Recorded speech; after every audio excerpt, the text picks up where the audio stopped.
Hello.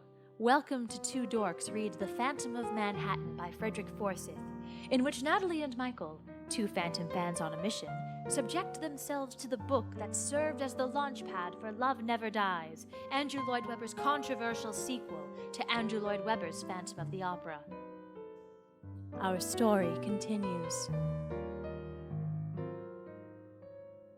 Yeah, probably.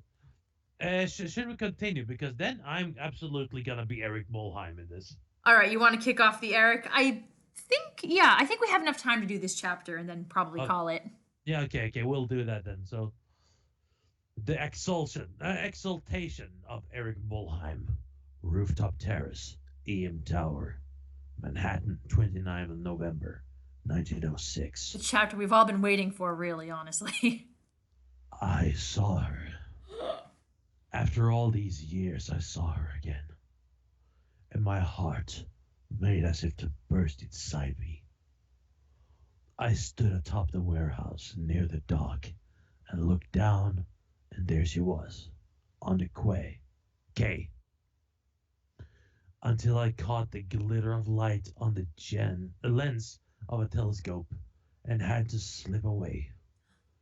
So I went down to the crowd below.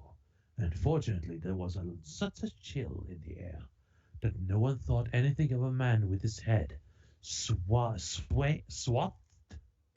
I think swathed. Swathed, okay, in a woolly muffler. Thus I was able to approach the Brotham to see her lovely face just a few yards away, and to slip my old cloak into the hands of a fool reporter lusting only for his interview. She was as beautiful as ever, the tiny waist, the tumbling hair tucked up beneath her Cossack hat, the face and smile to break a block of granite clean in two. Was I right? Was I right to open all the old wounds again, to force myself to bleed again as in the cellar 12 long years ago? Have I been a fool to bring her here when 80 months and almost cured the pain? Had almost cured the pain, sorry. I loved her then in those fearful haunted years in Paris, more than life itself. The first and last, and the only love I shall ever have or know. When she rejected me in that cellar for her young Vicomte, I almost killed them both. The great rage came over me again. That anger that has always been my only companion, my true friend, who has never let me down. That rage against God and all his angels, that he could not even give me a human face like others, like Raoul de Chagny, a face to smile and please. Instead, he gave me this molten mask of horror, a life sentence of isolation and rejection. And yet, I thought, foolish, stupid wretch, that she could even love me just a little. After what had happened between us in that hour of madness while the avenging mob came down to lynch me. I mean, down once more, final layer. He's making it sound like it was a moment between them and she just kind of ruined it and made him very angry. But I don't think that's what happened, Erik. Very angry. He makes it sound like they had a moment. He was like, Christine, my love, you must marry me. And she was like, I don't know, I kind of like Raoul. And then he just started raging. But that's not... Never mention that name again. Erik, you've got... I don't think you're remembering that night correctly. I'm going to... let's take it from here. Yes. When I knew my fate, I let them live, and glad that I did. But why have I done this now? Surely it can only bring me more pain and rejection, disgust, contempt, and repugnance yet again. It is the letter, of course. Oh, Madame Giry, what am I to think of you now? You were the only person who ever showed me kindness, the only one who did not spit upon me or run screaming from my face. Why did you wait so long? To die? Am I to thank you that in the final hours you sent me the news to change my life again, or to blame you for keeping it from me these past 12 years? I could be dead and gone, and would never have known. But I am not, and now I know. So I take this crazy risk to bring her here, to see her again, to suffer again, to ask again, to plead yet again, and be rejected yet again? Most probably, most likely, and yet. I have it here, memorized already word for word, read and reread in dizzy disbelief until the pages are spoiled with finger sweat and crumpled by trembling hands, dated in Paris late in September, just before you died. I have it here memorized here's the text exactly. Is he talking? Is he thinking? I'm gonna read it to myself. Oh, is he talking or thinking? Because I'm just confused at this format. Like, I don't really know what's going on. Is he just, is he rambling to himself? I think that this is basically like him acting like a freaking what's it called, like the narrator of his own life. I guess. I mean, like, people do that, but it's like, I have it here memorized. I don't even do that when, like, I'm, like, analyzing my life. Well, okay. Here's the thing, though. Yeah? If any person can be forgiven of doing this, it's Erik. All right, that's fine. He doesn't even remember Final Layer Night, so I think, yeah. All right, so, my dear Erik, by the time you receive this letter, if you ever do, I shall be gone from the earth and to another place. I wrestled long and hard before deciding to write these lines with the priest, and only did so because I felt that you, who have known so much misery, should learn the truth at last, and that I could not easily meet my Maker, knowing that to the end I had deceived you. Whether with the news... steel crab. Yes. I have also enclosed a steel crab that was inside of me. You might like it. Whether the news contained herein will bring you joy, or yet again give you only anguish, I cannot tell. But here is the truth of events that were once very close to you, and yet of which you could then and since know nothing. Only I, Christine de Chagny, and her husband Raoul, and I assume Meg, I don't know, are Maybe. aware of this. Oh, wait, no. Oh, hold up. Actually, I don't know. Hold up. I don't know. Maybe this is the... is this the reveal letter? I don't know. Most likely, yes. Oh my god. Okay. And I must beg you to handle it with gentleness and care. Oh, yes, of course. That's why you send it to Erik, is it? And not write a musical about it, Andrew Lloyd Webber. You must handle this with utmost respect. 3 years after I found a poor wretch of 16 chained in a cage in Neuilly, I met the second of those young men I later came to call my boys. It was by accident, and a dreadful, tragic accident it was. Oh my god. Okay, I'm gonna need you to brace yourself, Michael. Okay. I think I know what this letter is, and I'm gonna need you to brace yourself. Good thing I have chocolate. Okay, it was late at night, in the winter of 1885. The opera had finally finished, the girls had gone to their quarters, the great building had closed its doors, and I was walking home alone through the darkened streets towards my apartment. It was a short-cut, narrow, cobbled, and black. Unknown to me, there were other people in that alley. Ahead, a serving maid, late dismissed from a house nearby, was trotting fearfully through the dark towards the brighter boulevard ahead. Page turn. I'm just gonna get a drink. Go ahead. I'm just gonna, Okay, so... In a doorway, a young man whom I later learned to be no more than 16 was saying farewell to the friends with whom he had spent the evening. Out of the shadows came a ruffian, a footpad, such as haunted the back streets, looking for a pedestrian to rob of his wallet. Why, he picked a little serving girl I shall never know. She, She could not have had more than 5 sous on a person. But I saw the rogue run out of the shadows and throw his arms around her throat to stop her screaming while he went for her purse. I yelled, "Leave her alone, brute! Au secours!" The sound of racing male boots went past me. I caught a glimpse of a uniform, and a young man had thrown himself on the footpad, carrying him to the ground. Carry someone to... Okay, whatever. The Sure. midgets...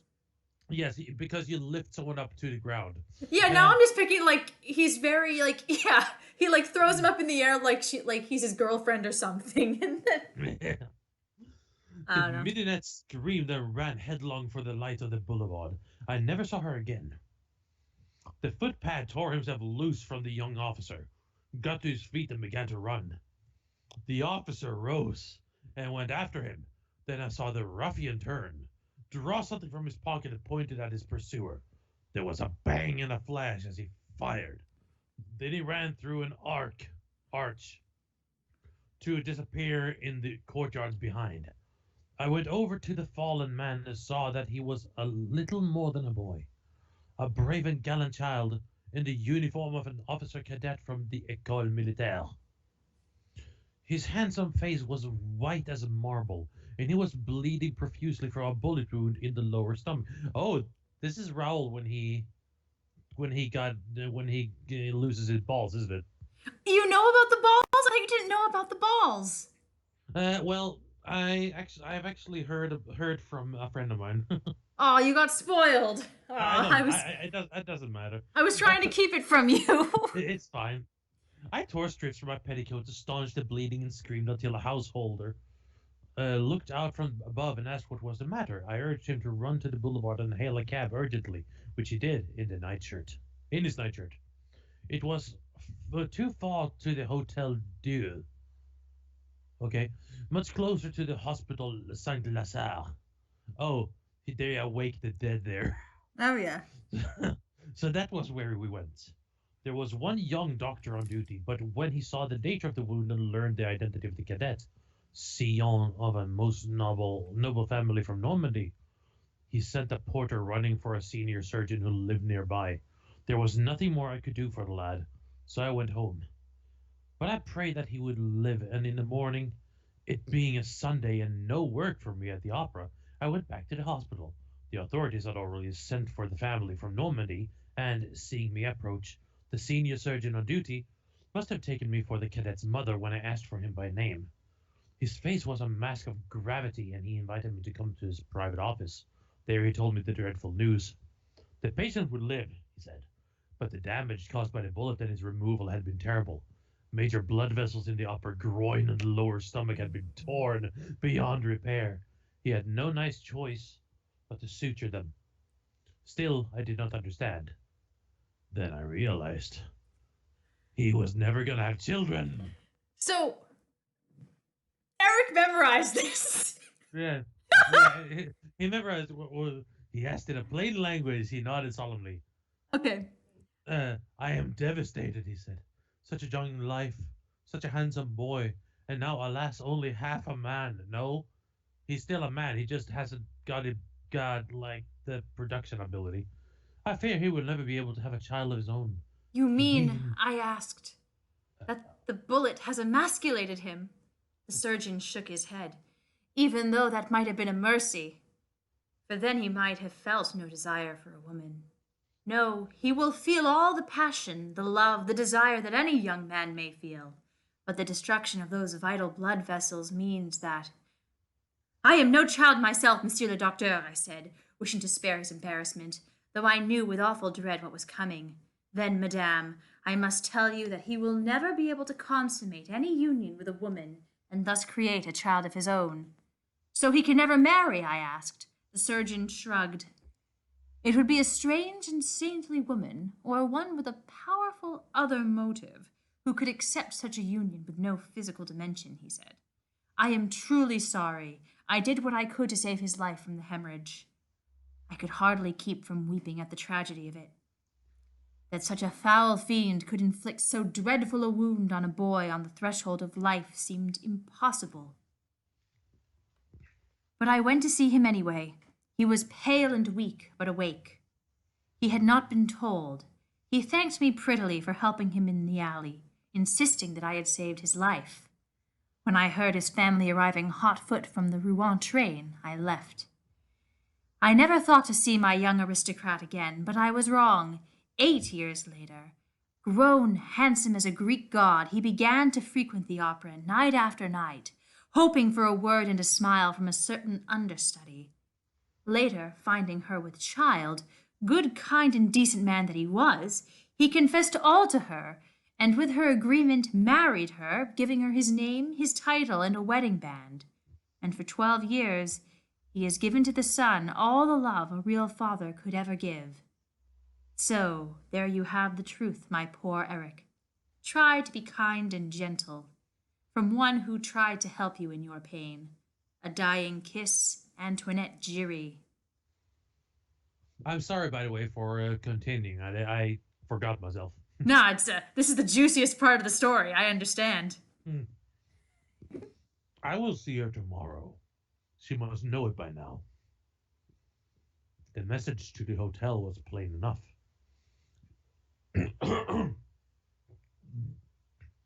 She would know that musical monkey anywhere, the place of my choosing. Of course, the hour of my selection. Will she be frightened of me still? I suppose so. Yet she will not know how fearful I will be of her. Yeah, because she's so scary. I'm thinking of something, but we got to get to the end first before I talk about it. Okay. I was waiting for you to. Anyways, of her power to deny me again, some tiny measure of the happiness most men can take for granted. But even if I am to be repulsed yet again, everything has changed.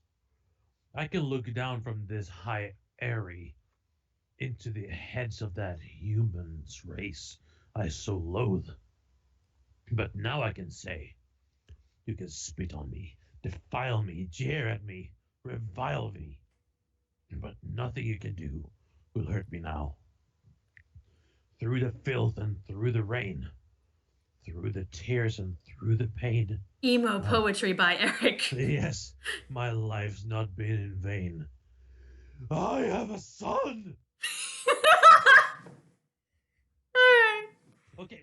Okay, I gotta ask now because I'm not. This is the first time me reading this. Yeah. But here's my thing that I think. Okay, it's only my second take, so I don't even know. Yeah. Okay. And if I call this, I'm sorry, but I have a theory already. All right. Well, keep in mind that I can't answer directly for fear of spoiling for the masses. Yeah. Of course. But here's the thing. I think with the setting up of these characters, Darius is going to be absolutely afraid that that they will not make money for Mammon anymore. And he sees Christine Daae as the threat to this because Erik is basically trying to be with her all the time. That's my take. So I think that Darius is going to try. He might not succeed, but he might try to kill Christine to get Erik back on the right track, which will get Erik to basically walk that line of insanity he always did. And if he does actually murder Christine, that's gonna be the end of Darius. That's just my little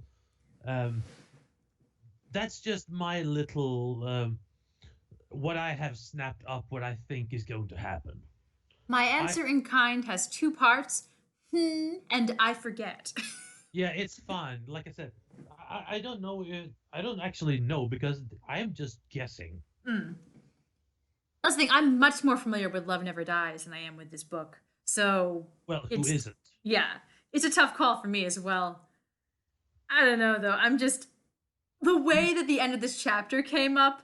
I have a son. It's very I don't know. It strikes me as almost like the beginning of like some kind of mid-2000s comedy trailer. Like Erik had everything. He was a millionaire in New York City. Oh, He was a brilliant musician. He had a theme park. But then one day, everything changed with one letter. I have a son! oh. But That's just yeah, where I am with it. yeah, and I can see exactly how that would be. Yep. Well, to be honest though, Yeah. I have to say, first of all, I like the way they actually portray Raoul in this though. Mm. Because in Love Never Dies, they make him from being a boring, semi-good guy, I guess. Because you gotta admit, in the Phantom of the Opera, Raoul is pretty boring. He's angry. Well, no. He's angry in Love Never Dies. Mm. In the original, I don't know. I think he's kind of sweet. I think that he's basically just boring and confused, and then he has the best idea ever, and then it doesn't work. But basically, it's like what I get from like Phantom, like the musical, okay? Mhm. It's basically this. Yeah, okay, you see him, and then we have the dressing room scene, and he's all, oh, do you remember when we were children, that thing. Mhm. And then she disappears, and yes, okay, we have the whole who's that voice, who's that in there, and he's like, I'm going to unmask this fiend, the whole heroic thing from like years of past or whatever. Yeah. But after that, like when it comes to Prima Donna, it's like, yeah, okay, he's trying to find answers, I guess. But then during like Il Muto, he just basically says fuck it all and decides to, if there is actually a phantom, let's piss him off by sitting in his box. Yeah. I mean, that is fine. That is all in Raoul's character. He would do that in the book as well. Well, Raoul's only like half on board with the prima donna plot, I thought. Yeah. But I'm saying like he would actually like do that in the book if he got the chance to. Mm. It's like, oh, so this is the opera go seat, is it? I think I'll sit here today. Ha! Yeah. I think he would do that because that's his character. Anyways, and then there's like the rooftop scene, which they have seriously paraphrased, Yeah. and all that. So yeah, okay, he's a very loving, boring person, but he's still a very boring person. Like he only gets to actually act the hero a little bit in Act 2. And even then, he gets down there, and Christine is the hero because she's the one who saves him. Well, ultimately, yes. Yeah, but I'm just saying, like, so I mean, I kind of like the way they did this instead of Love Never Dies, because in Love Never Dies, he went from being this absolute, like, okay, he's a good guy, utterly useless, but a good guy. He went from being that to just being an angry asshole who beats Christine. Yeah. And don't come and tell me he doesn't, because in some of the versions he actually does raise his hand to her as she flinches. And there is that line in Dear Old Friend, she's like, please don't squeeze so tight. Yeah, something's going on here. I'll deal with you later. Like, whatever, Raoul. She's only your paycheck. Yeah, but basically, yeah. So he did like a 180 transformation. I guess alcohol and like gambling losses does that to a person. But anyways, in this one, he is actually a freaking good guy. Yeah. Because he's fully aware of what has happened between Christine and the Phantom. This is what the letter says. And basically, he's aware. They say, I'm pregnant with child, and he knows it can't be him. And she says who it is with, and he still offers to marry her, grant her a title, and take care of the kid as his own. That is pretty wild. That is a fucking good guy. Like, Oh, seriously. yeah. Seriously, I mean, he's the simp of a simp, but I mean, it's Look, he's a back. nice simp. Yeah, yeah, but I mean, back in those days, because he can't actually have a child himself. Yeah. This is absolutely magnificent. And it makes some sense too, because he probably doesn't want the world to know about his balls either. So if Hmm. Christine has a kid that looks like her at least, and no one else, and it's the progeny Yeah, of Deshani technically, yeah, yeah. I know. it's a fair enough ruse. Yeah, and like I said, I think that they should have kept this character. Like, But keep in mind, right, that Weber likes to write mostly singing shows that are mostly sung. How would he deliver this news in song? oh, basically, you know, when the Phantom says that, oh, he's my child. You Yeah. know, are you sure? Are you so sure? You know that Mm-hmm. thing. And he goes like, is he more you and me? Which one do you find most? Oh, I fucking know that already. Mm-hmm. But in that one, he wouldn't actually bet Christine anything because with this character, he already knows and he has his estates. True. You know, he hasn't lost But everything he's when not that even gambling. here. I don't Yeah, even know yeah, if he's gonna show up. yeah. But I'm just saying, even if he was there, we have now established that they still have like estates in Normandy, so That's true. they're not poor. You know, they don't need the money. I do like that part of it, where it's more just, oh, it's Christine fulfilling her opera dreams, Yeah, and yeah, they're not desperate because Raoul gambled it all away for no reason whatsoever. exactly. And like I said, I do like that they did that. Mm. And I do like that they established that, you know, he's also rich, and you know they have the she is a vicomtesse. She has a child who is Eric's, Yep. and who's probably going to be the count, like the viscount one day, because you know no one fucking knows about this. So when do you think the child happened? Like, when do you think the kid was conceived? Well, since he's what 12 years old in this, Yeah. and he came there 10 years ago. What? Wait, no, wait. No, yeah, yeah, but You're if you right, think, but also, yeah, what but happened? that means that she must have fucked him before they burned the opera house. Oh, if he's only been in. Well, I guess. No, there's no guessing here because Well, that's true, but the thing unless is. unless he actually hid for 2 years, So then where's the kid in all this? I guess that he's left alone at home. Like, is Question mark? is is Pierre in existence during Point of No Return? I mean, I get it. Oh! I have an idea. What? You remember during the masquerade scene? Yeah. 6 months without anything. I think she might have given birth sometime in there. I don't know. That's kind of weird because then the tension between Yes, yes, Raoul yes. and Eric and Christine during the final layer makes no sense because Well, yeah, but Eric doesn't know about this about the son. I feel like he probably should. I mean, this is Uh, the point no, where she can't get away from him. She can't even mourn her dad in peace because he's there. oh God, I have the most stupid, but still most logical reasoning. Mm-hmm. I think I know when she became pregnant All right, when? during the music of the night. I would assume that too, right? And Yeah, the Emmy Rossum because she stalking gate yeah would come to yeah but fruition, but yeah, and she passes out. You know, he carries her to she wakes up in a bed.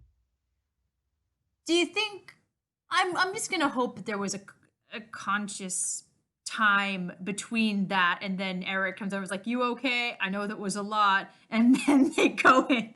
Well, yeah, I think it is. I think there is because if you think about it, I think they have paraphrased the whole "I remember" bit. You know that Yeah. because here's the thing: if we're gonna go by how long she's actually been away, Hmm. it's not that long. Well, now that I think about it, I Remember is kind of a really dumb song because she's still very much there, and there still is very much swirling mist and Yeah, candles and a boat and a man. Like, you don't need to remember it, it's there. yeah.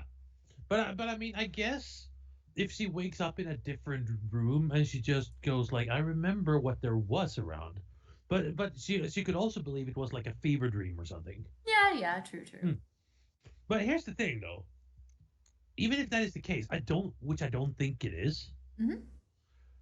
But she must have been there at least for more than a day, because if you Hmm. think about it, in notes, the Firmin is reading a newspaper,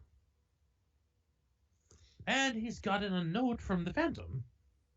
That's true. Yeah. So basically, the Phantom must have written those notes as Christine lay unconscious or something, She and wasn't sent. gone. She wasn't out like all day, yo.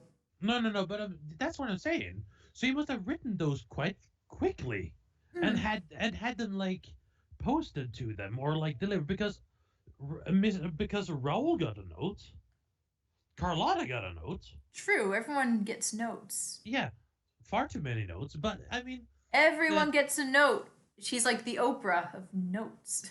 yeah, but that's what I'm saying. Like, uh, I'm assuming Carlotta lives quite close, and I'm assuming Raoul de Changy doesn't, Mm. because they would probably live like on the outskirts somewhere, in a Yeah. big friggin' mansion. Yeah. Yeah. So during the time that Christine is basically gone, she is, someone has delivered four notes to to different people. But if he's They, drafting notes, he can't be lovemaking. yeah, yeah, yeah. That's what I'm saying. So I'm saying that probably he wrote those notes, but right after that, she must have woken up at least once before. I assume. I really hope that she was at least conscious for conception. Yeah, I really hope so too. I don't like the idea of like of this loving phantom, because during this time he's still a loving dude. Well, I don't like that idea anyway about it happening during Music of the Night because or, in between No, there and anytime during the duration of the show because the entirety of the show is really about Christine realizing that she's in kind of an abusive relationship hmm. and Yeah, that, yeah, that it needs to end. I do agree with that. However, there is one problem though. What? That means that after the opera house burned down, Hmm. Erik must have been hiding for 2 years, Yeah, because I mean the crossing over doesn't take 2 years. It takes a few weeks. true. True. That we Yes, mastered that in like the 1600s.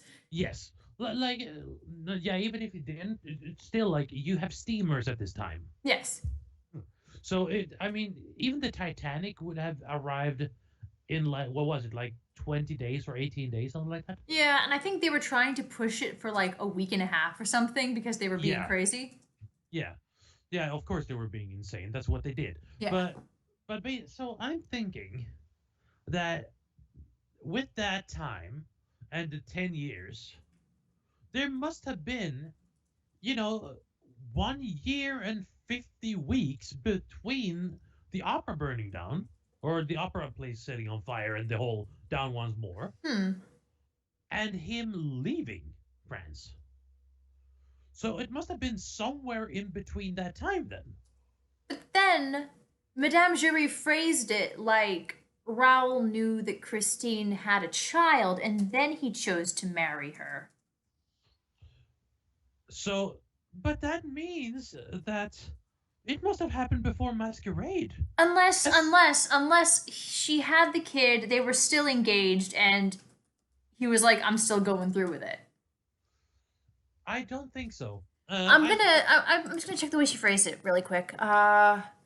All Actually, right. actually, you know what? Okay, They, I have an idea. just later finding her with child. He confessed to her all and, with her agreement, married her. Later, finding her with child, yes, Yes. and agreeing with it. So basically, he agreed to marry her, but they're already engaged during masquerade. True, but you can always go back on like an engagement. Yeah, not during the 1800s. That's a big no-no, especially with like the royal, like a noble family. Okay, You know the scandal that would cause.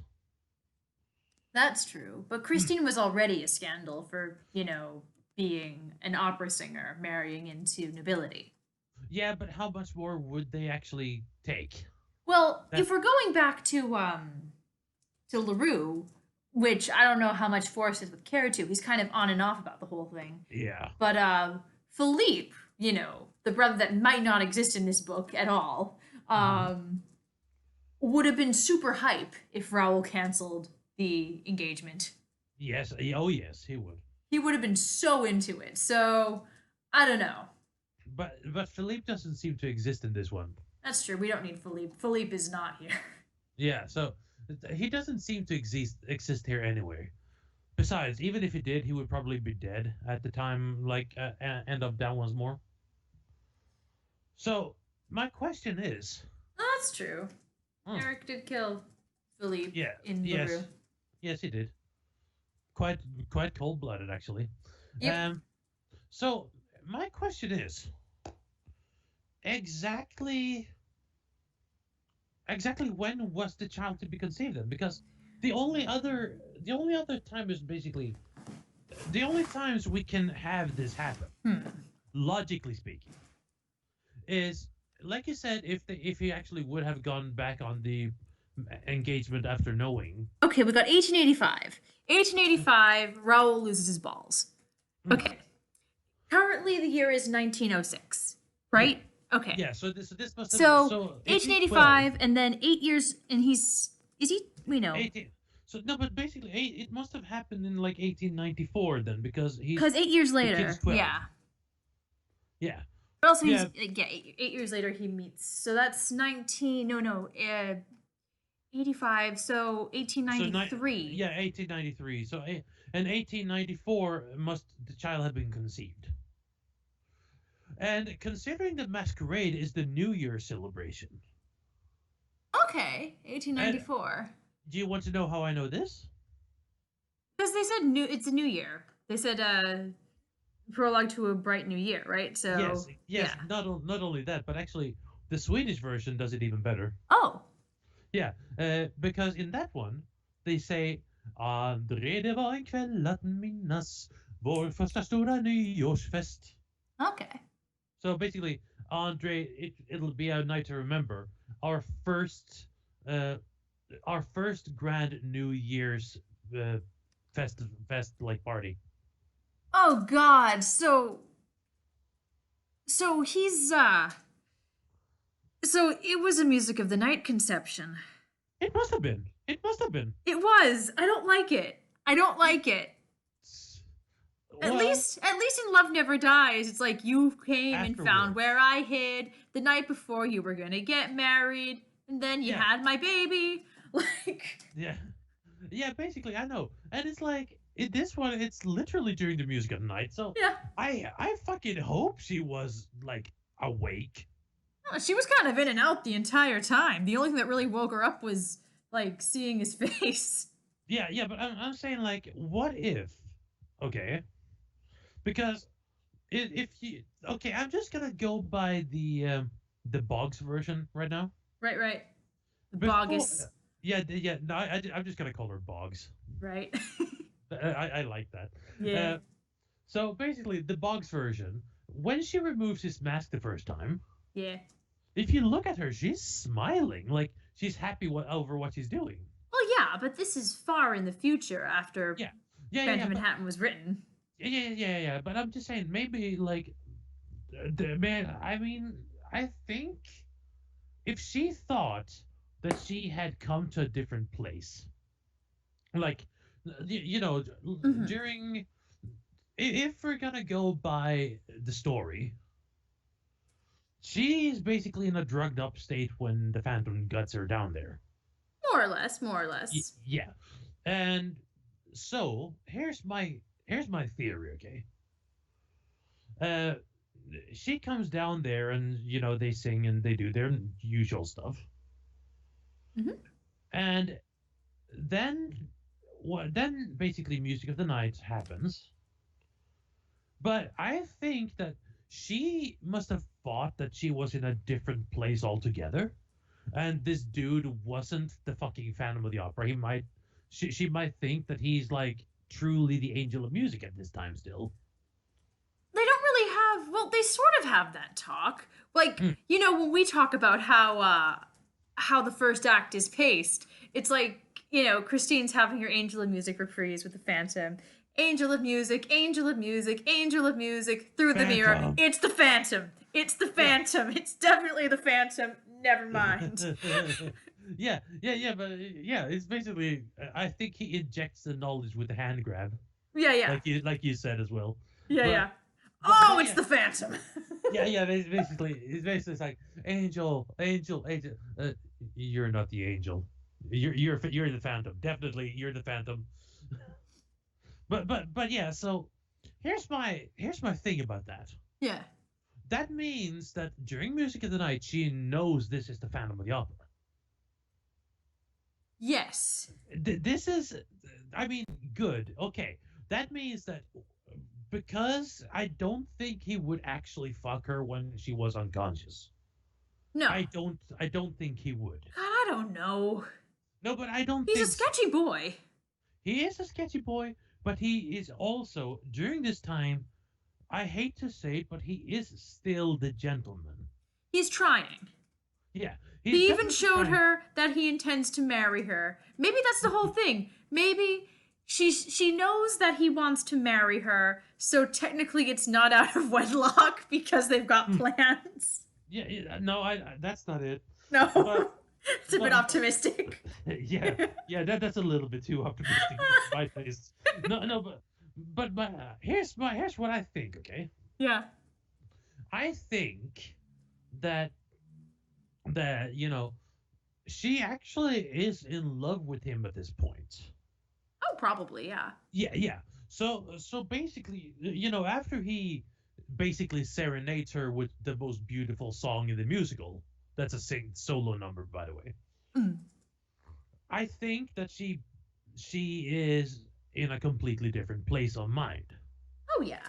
Mm. Especially because And the whole song is him being like, he's feeling himself up, like, see, I can be hot, Christine, just not facially. Don't worry about it. yeah, and so basically, he. I think that when she wakes up, Hmm.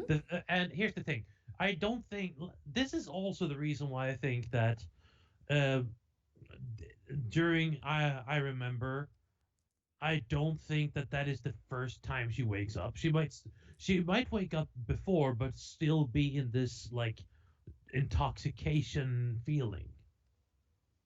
Mm. That's what I think. And during that time, she agrees to have sex with him.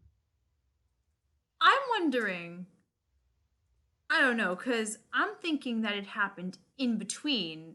She was awake for it, but then after the whole thing, she's like, wow, that was a lot. If he was gonna, maybe I'll get pregnant from this. If we're gonna have sex, Mm. he knows me probably more intimately than anyone ever could know me. I'm gonna see his damn face. He put his dick in me. I want to see his face. Yes, I think that might actually be it, though. Maybe. Like, I would accept that as possible rationale. Yeah, but like I said, yeah, I think that might actually be it. I think that's the Hmm. way they actually did it. And Oof. and here's what I think as well. What? Um, so the conception during the music of the night that happens, More or less, yeah. or like in between that and when she gets back up to Basically in the wings at some point. yeah Like, yeah, and then during like all I ask of you, you know. They both say that they're in love with each other. Not the Phantom, but I no. mean, say like the But Rahul. she and Roll, yeah. Yeah, and So after that, I think between that and the Entract and Masquerade and that Yeah. is when she tells him about actually having had sex with Erik before. And And now she's late. Really yeah, late. So yeah, late. yeah. But imagine this. What if during like that time he actually does consider dumping her because of that reason? Hmm. But then she says to him that, "Oh, so that love you told me about during All I Ask of You is not true, is it?" And then he says, "You've already had a man, Christine," and she will basically be like, "What? Yes, I have had a man, but I what I told you has not been untrue." And basically she basically holds him to what he promised her, and she promised him after she already had like been had conceived a child. Hmm. So, and maybe, just maybe, he agrees with the marriage anyways because she does promise to hold him dear for the rest of his life. Well, that's basically what was written in the letter. It's just, Yeah, do we yeah. like it as a plot point? As something Um, in the Phantom story? Let me put it like this: I am not 100% against it because if it is done right, it could work. It's never done right, though. No, that's what I'm saying as well. Like I said, but then again, I don't like this book. I don't like that Gustav is Eric's child and love never dies. Just Yeah, period. I don't know. I kind of like that as a plot point itself. But what I don't like I said, I do actually like Love Never Dies. I'm not gonna be like lying about it. I like bits of it I, personally. I genuinely like it. Huh. But here's the thing though. I don't like the story wise. That's But the that's thing. Love Never Dies. Yes, but I'm saying I always love Lloyd Webber's music because he does some great music work. Huh. That's like the one thing I always love about his story. But here's the thing: there are so many things I would change with Love Never Dies. Hmm. It wouldn't be the same story if I wrote it. Like it, yes, it would still be like Christine seeing Erik and Raoul there and everything again. Mhm. But first of all, yeah, okay, I now understand why he only has one child. That is actually a reasonable. Well, yeah, that's what I did like about this. That would at least explain why there is only one Deshanye in the family. Yeah, because honestly, we went through this during this time. Well, yeah, all the noble family should be popping out like 5, 6 kids.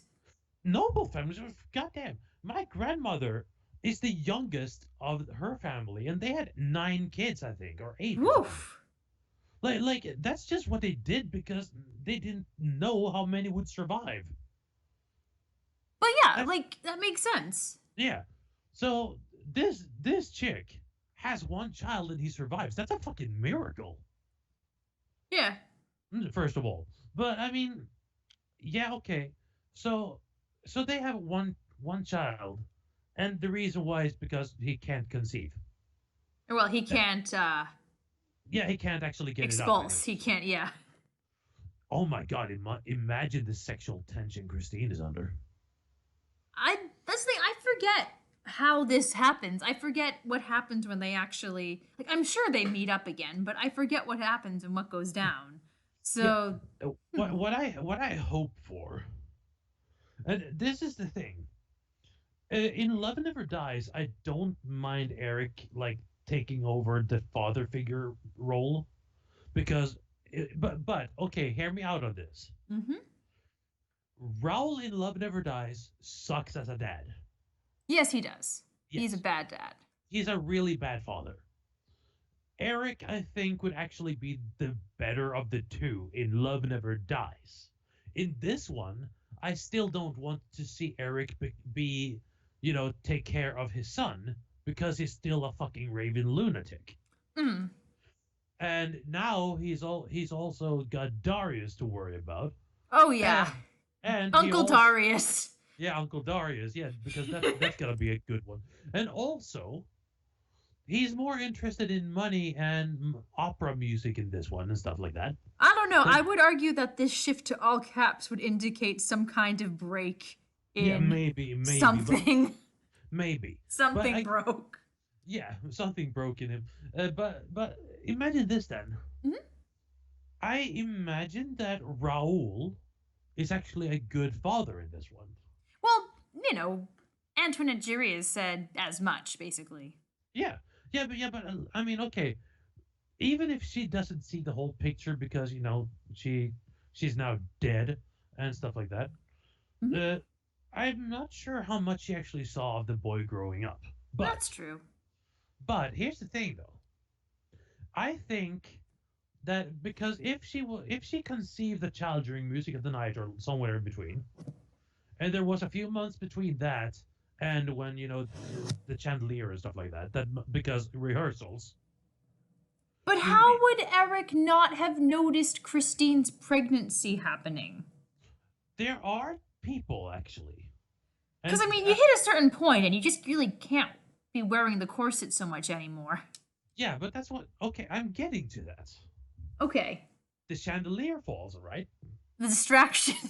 Yeah, That's a distraction. No, Distract her from. yeah, because that's always gonna distract him from the big Yes. like baby bump. No. Here's the thing. I think that they have to close down the opera house for repairs after the chandelier falls because that's what happens. And they can't just have like a what is it now, 2,600 tons or something like that, Something like 260 that. It tons. doesn't. Yeah. Yeah, they're gonna have to cut that thing to pieces and bring it out one by one because they can't just basically carry that thing out. There's nothing that's gonna be able to lift it. Quite true. Yeah, so we're talking about a lot of work being put in, and That's true. then they have to replace it with a new one and replace the seating underneath it or the stage if it fell on that. And Convenient. very convenient, yes. If it All did right. fall on, Yeah. so let's say that during those 6 months they haven't heard a sound. Mhm. Maybe that is exactly the reason why he hasn't noticed it, because they had to close for 6 months for repairs. So she, instead of having been at the dormitory of the opera, Which is apparently a thing just in the Weberverse. yes, it is, or like in her flats slash No, it's slash opera dressing room. dorms. It's gotta be, because that's just what they do there. But like the dressing room. Yeah. Yeah, maybe that's like her room to sleep in now as well. Oh no. Yes. So, Upgrade. yeah, upgrade. You also get the creepy stalker in the basement. But yeah, so basically, so instead of sleeping there, she sleeps at like the Vicomte's place. I guess. I mean, right now we're just up into speculation. Yeah, but that's all we can do. True. No one else is freaking writing this backstory. Oh God. I mean, I hesitate to ask Forsyth. No, just no. I don't would. want to. I'm sure he would ruin it. I'm sure he would just be like, actually, it's something really stupid. Yeah, it's like, oh, you want to know when they conceived? During Il Muto, not like after, not before, during Il Muto. Like under the Countess's bed. Yeah, because Erik was hiding in Carlotta's gown. Yeah. Carlotta was actually Erik the whole time. No, but like seriously. Mm-hmm. So my guess is that during those 6 months, either Christine stayed with Mama Valerius if she is actually present in the story, which isn't. But let's just say that we have two choices here. The first choice is Mama Valerius, because she had to live somewhere else but the opera. Otherwise, Erik. Mama Valerius isn't even a factor in this. Yes, but I'm saying that would be like the one place she could live at where he wouldn't. But she's not even a factor in this. No, I know, but listen, please. Okay. Yes, I'm saying this out of speculation standards. So yes, she's not a factor because she isn't mentioned, but maybe she isn't mentioned and she still exists. You know what I mean? Look, Forsyth didn't even bring her up, and Madame Giry was never like, that Valerius woman was looking after Christine. Yeah, but no one is bringing up who looks after her. I don't know. Madame Giry looks after everyone, I guess. She's just everyone's nursemaid. Yeah, okay, so they stay at Madame Giry's place. Everyone stays at Madame Giry's place. 30 people. And 30 people. 30 people. All the dancers. All the dancers. Raoul while he's convalescing. Christine. Erik while he's getting better. While he's learning about people. And she's forcing everyone to call Meg the Empress or something. Oh, God. No, but okay. Okay, so Mama Valerius is there. Where else can Christine be? She could be at. I don't know. That's why it's so stupid. Yeah, but that's why I'm saying either she can be at Giry's, or she can be at the Shaggy place. I guess she's at the Shaggy place then. Yeah, exactly. And yes, it's stupid, but I'm not the one who wrote this shitty story. I'm just basically trying to put some context in this. Man. Well, I think that without further context, all we can do is continue to wonder about many things. We've nearly hit the 2/3 point of the story, and we're 59% in, yes. Yeah. I think we have more than enough to chew on for now, and it may be time to call it for the moment. So this was, I mean, we had more to discuss afterwards about this than any of the others. Oh yeah. I'll be having some fun separating this out when I get to editing everything down. Oh, don't separate shit. Is that an artistic opinion? No. I want people to know what we're talking about. Oh, well, not what we're talking about, but just a matter of, do you want the chapter or do you want the speculation? YN, which, so it'd just be more like a playlist format, Yeah, okay, well, that's fine. Yeah. All right, so yeah. Goodbye, and until the next time. Until next time, don't fucking conceive during Music of the Night, okay? Please don't. All right, goodbye. Bye.